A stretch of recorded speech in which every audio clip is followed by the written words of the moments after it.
Many Americans believe a gluten-free diet is the cure-all for everything from diabetes to schizophrenia.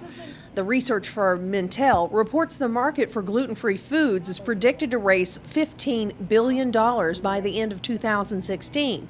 But who really needs to eat gluten-free products? Celiac disease is an immune-mediated, almost an autoimmune type of disorder where the body's immune system is triggered by gluten, which is a wheat protein.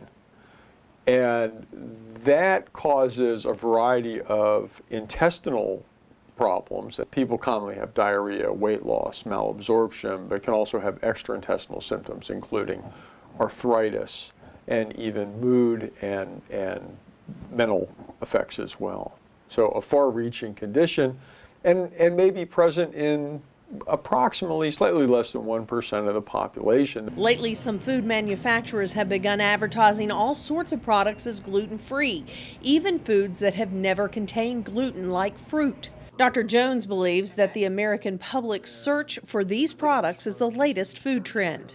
I think that there probably at the moment is much more gluten-free enthusiasm than there is gluten-related pathology. Most of those people turn out not to have celiac disease.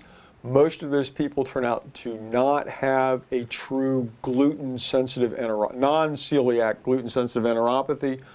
A lot of those people actually probably just will do better by reducing the amount of easily fermentable starches and sugars in their diet. According to the National Institutes of Health, only 1% of Americans have celiac disease, and about 6% are estimated to have non-celiac gluten sensitivity.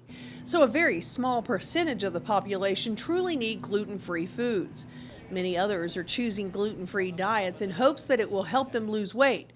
But Jones says that's not necessary. I think a sensible, balanced diet, probably with attention to starches and sugars, may help you lose weight, but going strictly gluten-free, other than reducing the amount of carbohydrate you ingest, probably is not going to specifically help you. Some nutritionists note that gluten-free diets might actually be less healthy. In declaring all carbs poisonous and banishing the entire food group of grains, gluten-free proponents ignore the importance of whole wheat foods. Eating whole grains provides much-needed dietary fiber and also has been associated with reduced risk of heart disease, type 2 diabetes, some cancers, hypertension, stroke, and obesity. The good news for real celiac disease sufferers is that the market has responded to their needs. Until now, many of them had very little to choose from in the grocery aisle. Today, stores offer everything from fresh gluten-free breads and desserts to pizza.